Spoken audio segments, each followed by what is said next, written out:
to your resting place. You and the ark This is of your Apostles Praise TV, mind. bring you intimacy with the Holy Spirit. Man will struggle until Jesus was the Son of God. For 30 years he was irrelevant. When Jesus' life was outlined in John chapter 1, he said, in the beginning was the Word. The Word was with God, and the Word was God. The same was with God in the beginning. All things were made by him. Without him was not anything made that was made. In him was life. The life was the light of men. 4 credentials. He was God. He was creator. He was life, and he was light. Yet God, creator, life, and light was irrelevant in this world for 30 years. Until at the baptismal service, he said, this is my beloved Son, in whom I am well pleased. Instantly, things changed.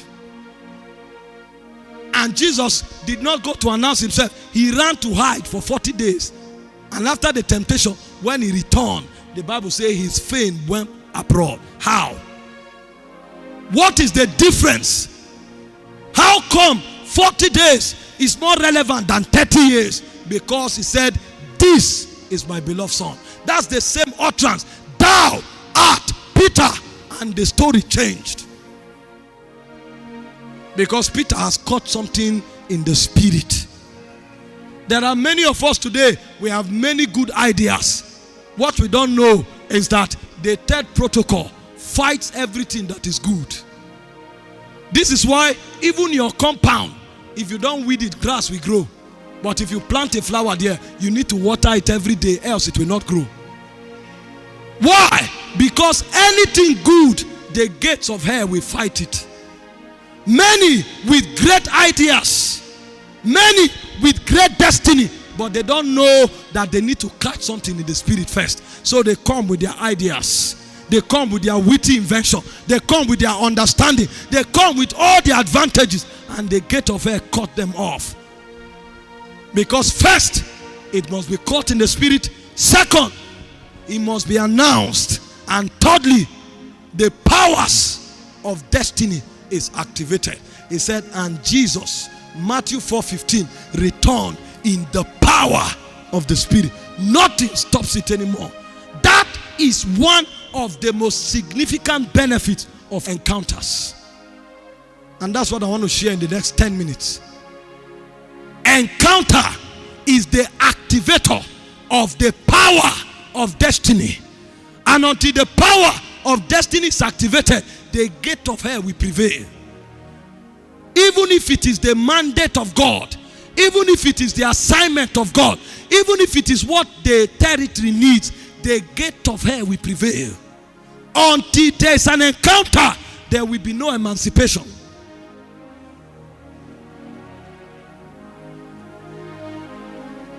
I pray somebody hears me tonight.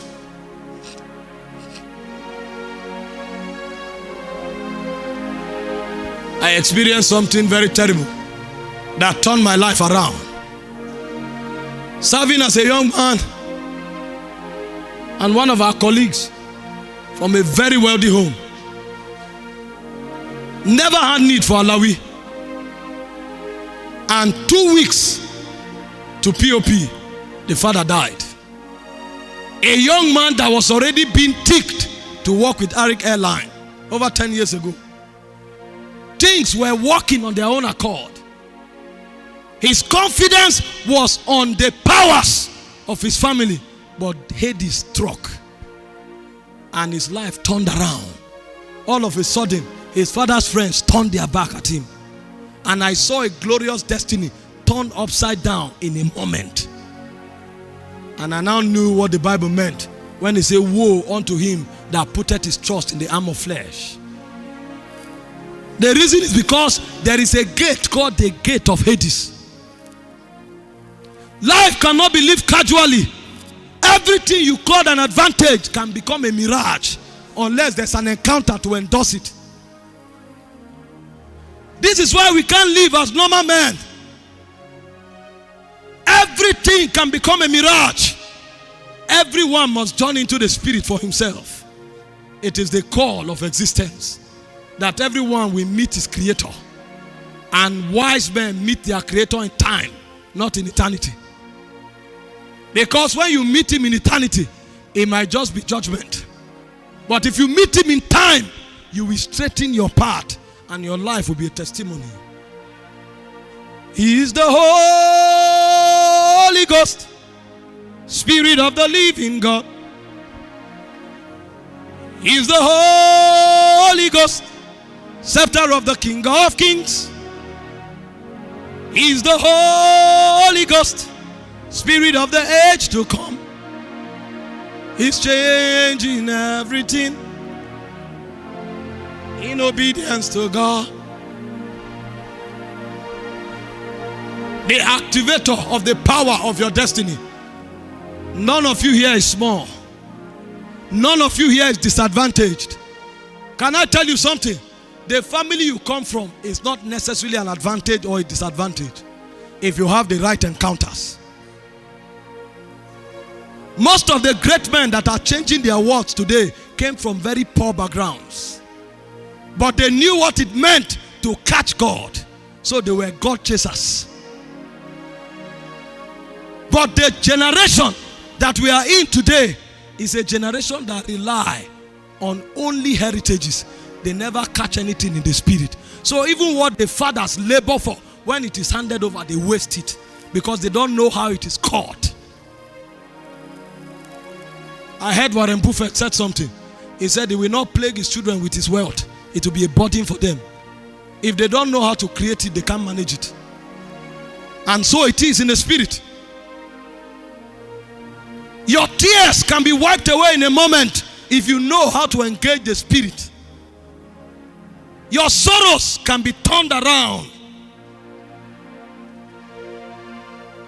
The question is, what are the quality of your encounters? When you look at a man's life, the quality of his life is the quality of his encounters. The quality of a man's life is the quality of his encounter. Saul was a commoner from the tribe of Benjamin in one day, but he encountered a prophet and something changed. He migrated from a commoner to a king by an encounter. The quality of your life is the quality of your encounter. So if you are wise, you will live your life pursuing after God to catch something. What you need for your destiny is not anywhere. It's in the spirit. But the question is, can you climb the mountain? Encounters. The empowerment for destiny. I want to show you 5 disadvantages that encounters turn around.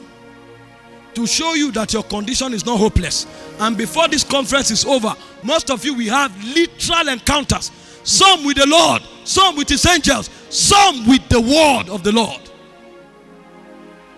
The things that makes for lasting changes, they are on the altars of encounters. I want to show you 5 disadvantages that encounters turn around and make a mess of. An encounter can rubbish your limitation as if it was nothing. An encounter can change a mountain before you to a plain. And it will look as if it never existed. That's why wise men chase after encounters.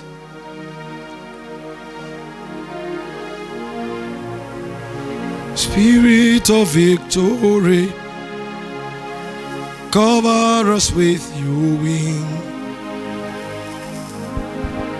Blow, blow like a mighty wind.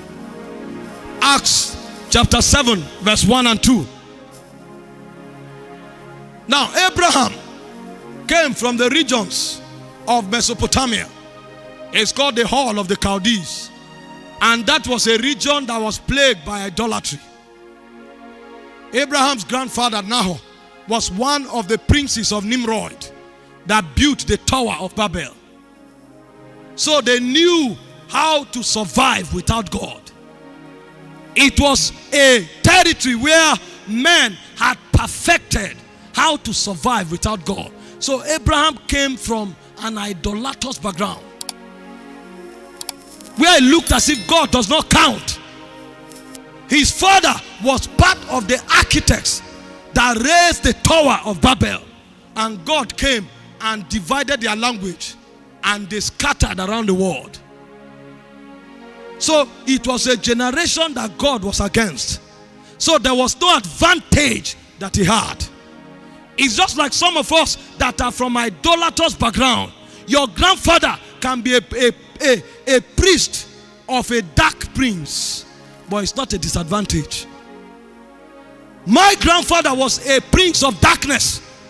They told me ministers that succeed, some of them have a genealogy of pastors. That this one succeeded because he's the 6th in the genealogy of pastors. The great-grandfather, the grandfather, and the father were evangelists. That's why he succeeded. I went back to scripture and I discovered it's not an advantage. Even if it is, for the one who doesn't have that, it's not a disadvantage, because Abraham came from darkness.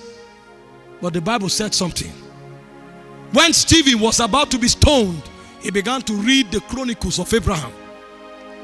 And he said, men and brethren, fathers, hearken, the God of glory appeared unto our father Abraham when he was in Mesopotamia, before he dwelt in Charan.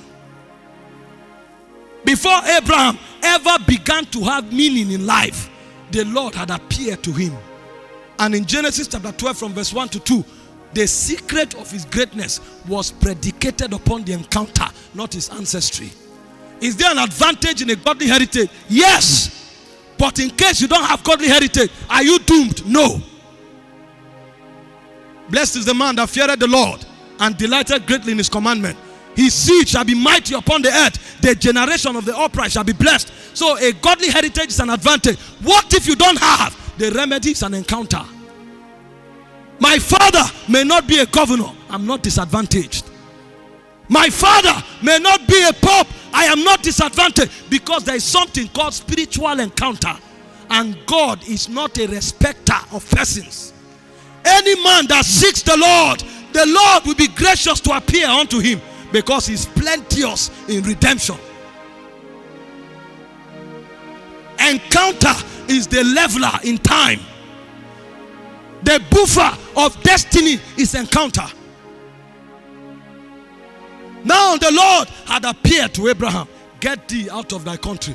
When God wanted to handle Abraham's matter, he even taught Abraham, because he came from a people that had confidence in their family. Have you seen people like that? My father just came from the governor's house, and the governor said things will be wild. You have not seen time. If you have lived here enough, you will know that this time does not exist on a solid foundation. He said the word is on water. So nothing in this realm is solid. The only thing you can stand on, the pillars you can stand on, is the name of the Lord. That's why I said the name of the Lord is a strong tower. The righteous runneth therein. Get thee out of thy country, out of thy kindred, out of thy father's house. Come to the land that I will show you. And he said, in blessings I will bless you, and in thee shall all the families of the earth, including that family you left, shall be blessed. No believer is disadvantaged. People are only bereft of encounters.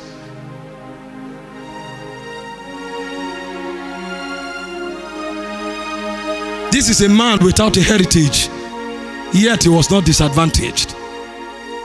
The second thing you will call a disadvantage is a physical inability. God has called you to lead, and you say you adore, and you think it's a disadvantage. God has called you to speak to a generation, and you say you are a stammerer, you think it's a disadvantage. God has told you, I will make you a queen, and you looked at yourself in the mirror and you are not fair. And then you are wondering, which prince will love me? There is something that remedies physical disadvantages. It's called an encounter. Moses was a stammerer, had no advantage at all to lead and to command a generation, but an encounter turned the story around. And in Exodus chapter 3 from verse 1, the Bible said something amazing. Moses had been laboring for 80 years of his life. Until the Bible said, and now Moses kept the flock of Jethro, his father-in-law, the priest of Midian, and he led the flock to the backside of the desert and came to the mountain of God. The end of that physical disadvantage is what? To come to the mountain of God. The stammerer came to the mountain of God. You wanted to start a business, no capital, and you have asked all your friends and everybody you know is now hopeless. He said, come to the mountain of God. There is a place that no fowl knoweth. The vulture's eyes have not looked upon it. It is called the mountain of God, where the disadvantage of men no longer counts. And when God said Moses, he said, but he's a stammerer. And the Lord told him something. Who created the mouth? You think you are ugly, so you will not succeed. How do men see? You can be ugly, but the one that God chose for you can see you as a princess. That's why they say beauty is in the eyes of the beholder. So God can choose to make him see you the way he wants him to see you. But people don't labor to come to the mountain. Many men have shut their destinies down by looking at themselves. What we look for is the mountain of God. They looked unto him and they were radiant, and their faces were not ashamed. Physical disadvantage has nothing to do with your destiny. If only you will have the right encounter.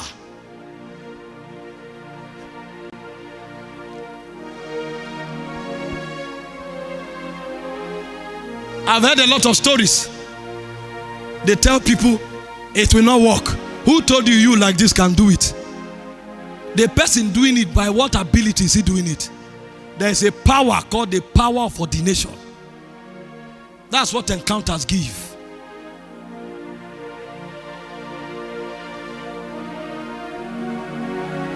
The third disadvantage or hindrance is territorial hindrance.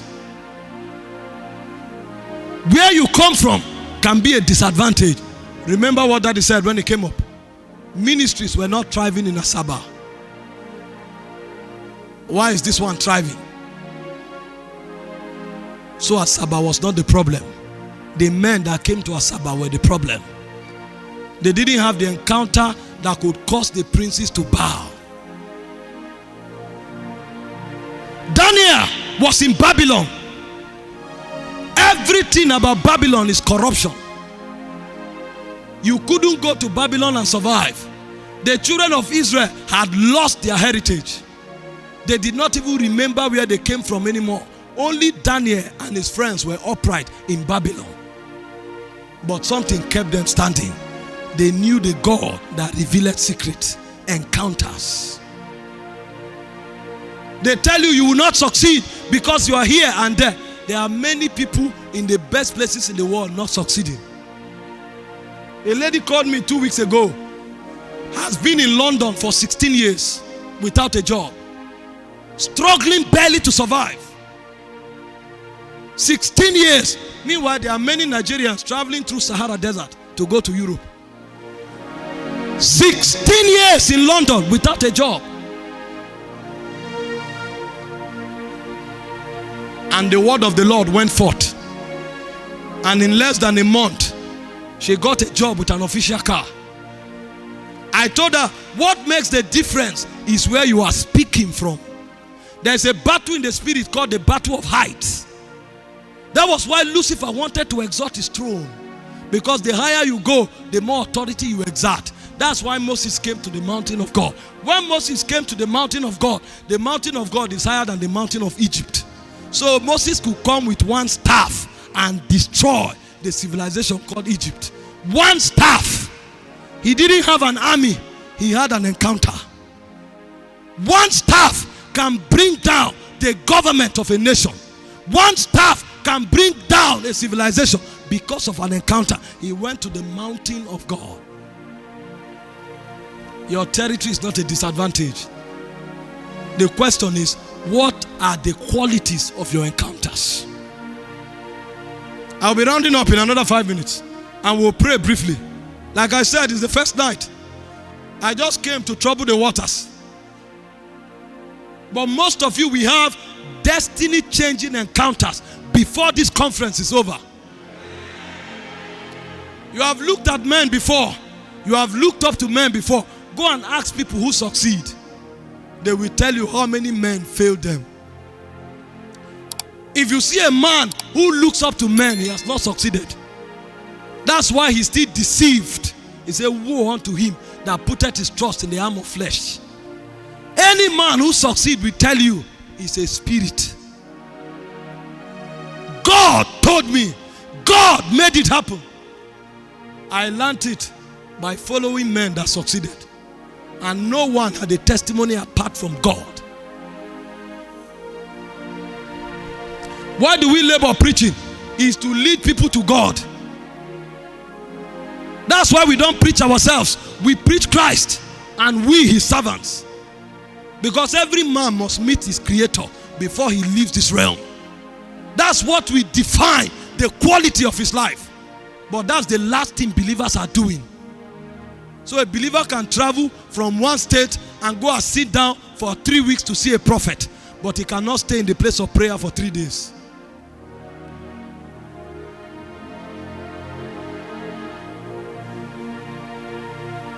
If you woke up tonight, your story can change. It's possible. That's what I came to tell you. It's possible.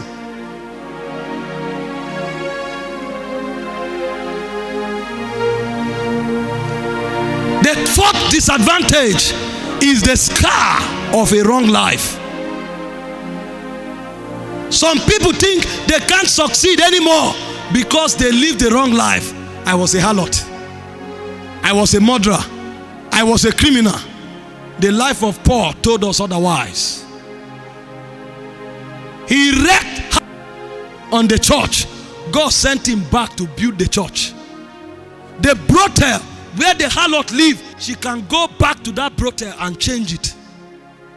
The thief can go back into the world of criminals and change it. The difference is encounters. In Acts chapter 9, from verse 4 to 5, he had received letters to go to Damascus to wreak havoc on the church yet again. And the Lord appeared.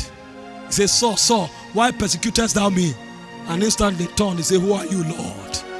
His life was about to change. You may have become a slave of the wrong life.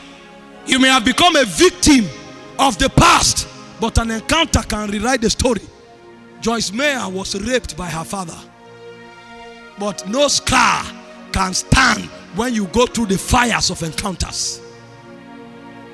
You can be a known criminal. No scar can stand the fires of encounter. Saul, Saul, why persecutest thou me? Who art thou, Lord? I am Jesus, whom thou persecutest. It is hard to kick against the pricks. Now rise ye up and go into the city. You will be told what you should do. And a thief became an apostle. Rahab, the known harlot, her house was on top of the city. The fence of the city, that was where she lived. So anybody coming in and out of the city must see her. She was a renowned harlot, but she had an encounter. And Rahab became part of the progenitors of Jesus Christ. It is recorded in scriptures today that Jesus came through her lineage. What was the difference? Encounters. It doesn't matter if you were a harlot. It doesn't matter if you have even had 2 children from 2 different fathers, 5 children from 5 different fathers. Did you not read the story of the Samaritan woman? Go, call thy husband. I have no husband. In that you said true, because you've had 5 husbands, and the one you are living with is not thy husband. Who are you? And suddenly, if you knew who it was that asked thee for a drink, you would have asked of me, and I would have given you rivers of living water. Who art thou? I am he. And instantly, a harlot turned to an evangelist. A woman with the worst life. The whole city knew her. And one harlot took over the whole city, because the whole city came to Jesus.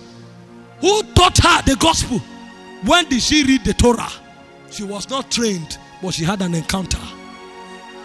She never went to a Bible school, but she had an encounter. The gospel is not for those who are learned. The gospel is for those who have seen the Lord.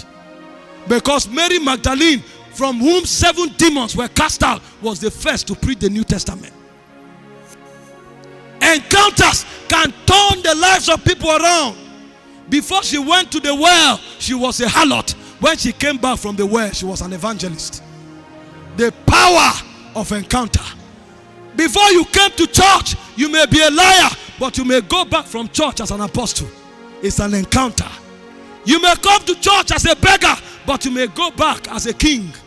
It's a 400 broken men came to David in Cave Adullam. And David showed them the way of the Lord. And these men became the mighty men of David.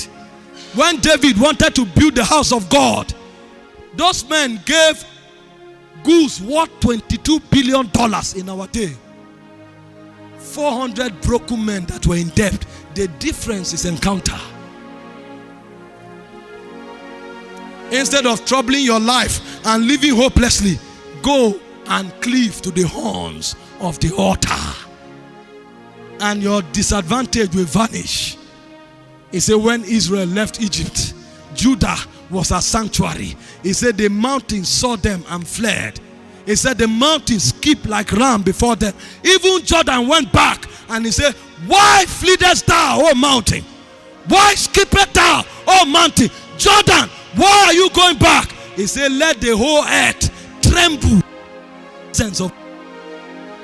Let the whole earth tremble. They told you nothing works in Asaba. You have not had an encounter. You have not had an encounter. When a spirit wants to show you his might, he will even send you what is noble.